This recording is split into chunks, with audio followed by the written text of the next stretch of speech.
Welcome to another edition of Talking Models.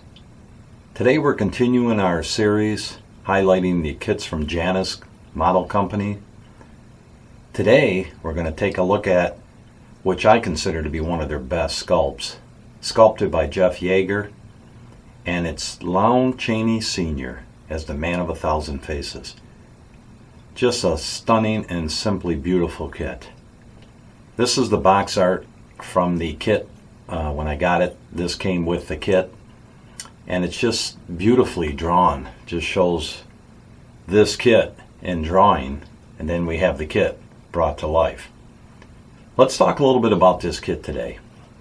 You see we have Chaney Sr. here sitting at his bench with his crate here, his makeup kit, a wig, a brush, set of keys, and maybe some spirit gum or something to help him remove all the makeup. We see he's donning a pair of dentures in his teeth, possibly for his next role.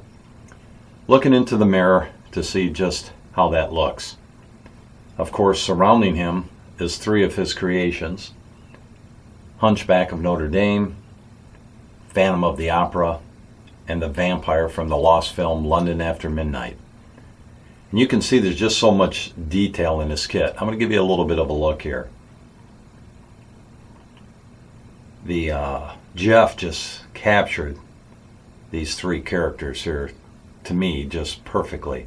And of course, the head of Chaney Sr. too is just beautiful. Little side note on this, Saul Alvarez had another head sculpted for this kit by Yagher. And it just would be a perfect addition. If you choose not to use this head, you can get this one from Saul, and it would really just be another great addition to a beautiful kit. So we'll kind of take a peek around so you can get a look at it. I like the old school pillars here that come with the kit for you to mount the bus on. And there's so many possibilities with this kit. And it's a good size kit. And it's really not that heavy. The heaviest part of this kit is the figure itself. Everything else, the base is pretty light. You can just kind of pick it up, and very light to move around. But as you can see, an awesome display piece once finished. Okay, a little bit about this kit, what I did here. The base coat, obviously, on the base was black. I came back in and decided to try something like a highlighted area in the center. So I took some red and I just airbrushed it, just went in a circular motion, and left the perimeters of this black, and just kind of took the red and just feathered it out to the edges. Of course, as I got closer in the center, I intensified the red, just made it a little bit brighter. A lot of it tends to get washed out because of the crate, but you'll see I've added some pictures of the kit. You'll see how the red kind of just stands out a little bit. With the crate, basically, you can see it's just, you come in with some browns and then lots of washes. Lots of washes with dark browns. And you kind of got to just hit, go. For the nails, you can use a little bit of silver, but you don't want to get over, get carried away with that, because then it just doesn't look right. And the fragile markings on the crate were obviously part of the kit. You can just airbrush it on, put the template on, and just kind of airbrush it in. Makes it simple. The makeup kit was just a variety of different colors, and just experimenting around. You'll look at all the different things that he had in there, and then you'll have to just use your imagination. As far as makeup bars, as far as bottles, dentures, teeth. A lot of detail work in here. You can spend a lot of time just on the makeup box. But again, that's why we're in this hobby, right? To relax, have fun, and experiment. The mirror, basically, you get like a little insert to pop in there so it looks like a mirror. The actual bezel around the mirror, simply done in gold. And that just really adds to it. Now the figure itself, bent straight up brown over black. Just kind of start building up your colors. Some dry brushing, airbrushing, getting closer. Then you can also tone it down with whatever color you decide. If you watched my other videos, you know I'm a fan of transparent black, so that's what you use. The pants can be a nightmare, but also many ways to do it. You can do it just straight up colors, or like in this one, you can add the stripes. What that's going to require is lots of coffee, lots of patience, a real thin brush, and just start your line and just follow it. Take deep breaths, use magnifying glasses of some sort, and just take your time. You know, it's one line at a time. Before you know it, you're done. There's many different ways you can do this too. Some people will get real fine tape and just kind of tape it all off and then brush it. But I find, like, think about Spider-Man when you're doing all those lines. I know, crazy, right? You just start doing the lines with black. A lot of people will use paint pens, another option to do. But you can find, for me, if you get like a zero brush or something real fine, just take your time. What's the rush? If it takes you 4 days, it takes you 4 days. It's a beautiful piece. Take your time. Shirt basically was a tan, and just start dry brushing white gently over it. Hit the highlights a little heavier, lighten up, heavier, lighten up. His face, basically a pale flesh. You come in with some browns, a lot of pastel work with browns, filling in the folds of his skin, around his nose, around his eyes, you know, kind of below the eyelid sockets, if you will. Straight up brown with some dry brushing of browns in the hair. Dentures, you can use like rotten tooth tan, whatever your favorite tooth color is. Everybody's got their favorite, right? Just go in and take your time. Just do a lot of detail work in there.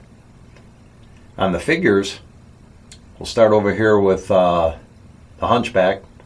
Basically, you can see black. You just dry brush your greens in. Just go back and forth.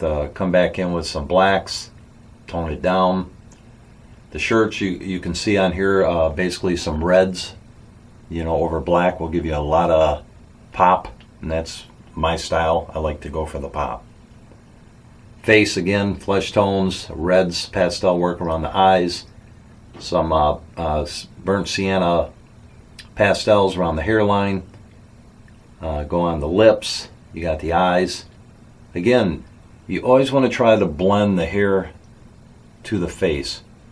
If you look at your face, there is a slight change of color, and that's key when you're painting things. It's a lot easier to do with monsters, werewolves, things of that nature. You want to get that dark brown to the wolfy color, whatever you decide to use. It's the blending of that. Take your time, don't rush it. Hair was, again, black.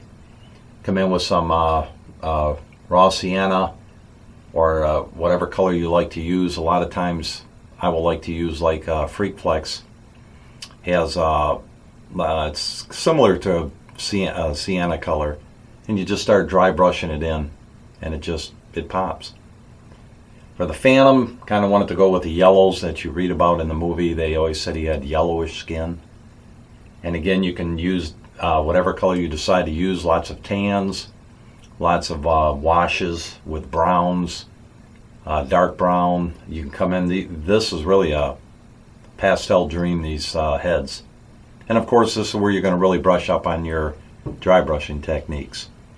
It's a great tool to use. You know, I myself is guilty at times with, you know, once you start airbrushing, that's all you use. Man, there's so many tools. You know, I think of years I painted without an airbrush because I was scared of it. You know, and those techniques that you've mastered over time come in handy. The washes, the dry brushing, pastels. You know, I think of many people that don't even use an airbrush that put out beautiful work.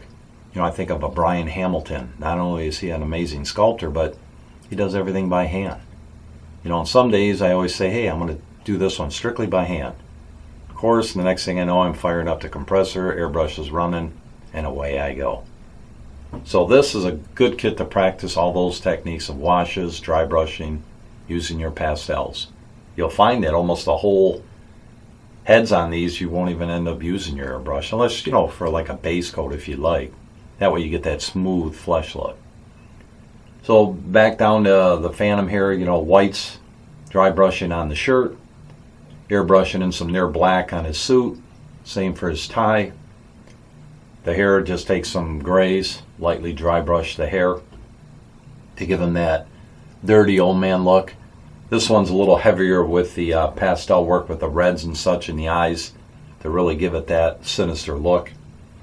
And you can also, what I like to do a lot of times too, is come above the eye sockets and give it like a black look. So there was black, but then some red brought into it too, kind of mixed the two. Doesn't sound right, but it works. And then again, you know, the bottoms of each of these busts are done straight up black. You can do whatever you want. Keep it a bold black, or you can just put in some near black, charcoal, whatever it is, just to kind of bring it down a little bit. As you can see for the London After Midnight, same techniques used, straight up flesh tones, lots of pastel work, dark, this was more dark black around the eyes. Teeth, give it one of my favorite colors, Rotten Tooth Tan by Freak Flex from Badger. You know, and then you kind of go back, bring that in, lightly work it in, and then kind of tone it down with a wash of whatever character you're working on. If it's a wolf, you're going to go darker browns and dirty. This was pretty much straight up wanting the teeth to pop out at you. Again, work your pastels around into all the folds, around the hairlines, around the eyes, straight up black. This is the good example of using the black pastels to give them that look. Hair, black, and then of course you want to use your grays and just get out that dry brushing technique. Pull out your toolbox and just start building up your colors. Near black on his cloak, over black gives you that kind of grayish look. Same with the hat. Around the band of his hat was I like to use that metallic black. Just gives you a different start. You think, oh no, don't use metallic. Once you dull coat it, whatever sealer you use, believe me, it just gives it a different look than a normal black, and it doesn't look metallic. The dull coat just somehow just brings it all back down. The pillars themselves that the busts are on, try to give it like a marbly look, if you will.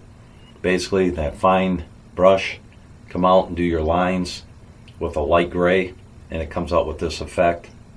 Could have went a little bit crazier or more, wanted to keep it simple. To me, less is more. You know, you can get extravagant as you want on a model kit. It's your thought, it's your idea, you're the artist. Do what you want. I just wanted to keep this a little tamer. And then, of course, for the rest of the base, obviously just kept it simply black around the edges. Now, as far as the sign, again, you can see started out with black, used a red background.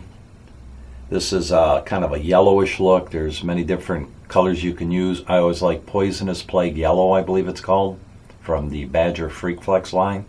Love that color. Use it a lot for names. So you kind of use that, then you kind of come in here with a different color. This was more like a blacky look for this, but not a straight up black. Most likely, I'm trying to remember, it might even been near black. Then, of course, a little highlight of a straight up yellow around the sign. Kind of just gives it pulls it all together, if you will.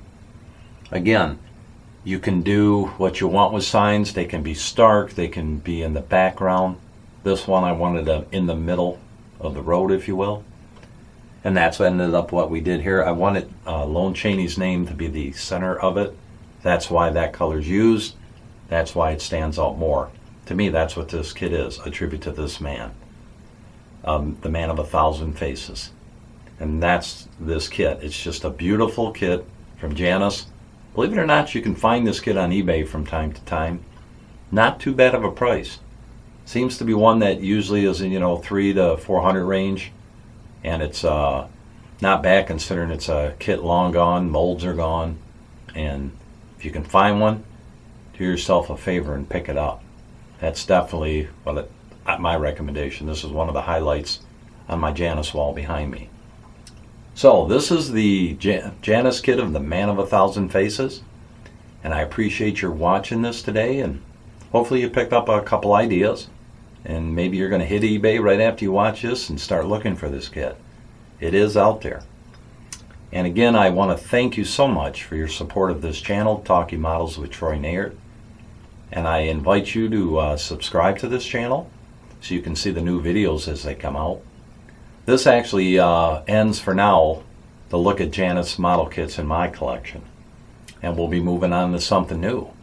You won't want to miss it. So again, thank you for stopping by. Have a wonderful day, and may God bless your day.